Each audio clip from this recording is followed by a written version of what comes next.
Now, this was a good overall sequel to the movie that it was a sequel to, because it kept the stuff that we had come to expect from these mummy movies, but it altered it in a way and added to it. Whether it was the priest, of course, falling in love with the girl, but we got to hear what he was thinking. We got to understand a little bit more about why these things happen to them, or why they get tempted by it.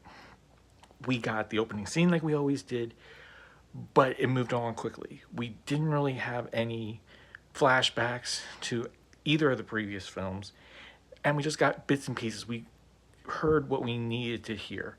That way, if you hadn't seen the other ones, you got the little bit of information you needed. And it jumped right into it. And stuff happened. There were things with reincarnation, there was magic involved.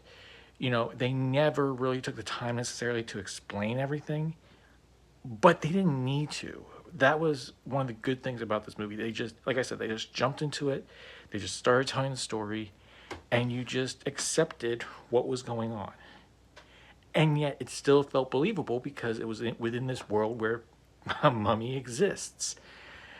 And I thought they did a real good job in the end of surprising you, because maybe some people at the time expected this to happen, maybe foreshadowing, you knew stuff was going to happen. But the fact that they went where they went with this film by the end of it, you know what? I'm just going to say it. Here's a spoiler, but it's a really old movie. The fact that they actually start turning the girl, the reincarnated body, into a mummy is really interesting, I think. And the fact that she doesn't survive. You know, the date is not saved. And, I mean, it is foreshadowed, you know, dreadful death shall come. And, you know, there was so much in this movie that they took inspiration from the original, but they improved on it or they went further with it. I like how every single monster's wife or intended ends up getting a white streak in her hair, and in this case goes all white. But I definitely feel like this was the better sequel to the movie that it was a sequel to. Again, the second Mummy movie is what this is a sequel to.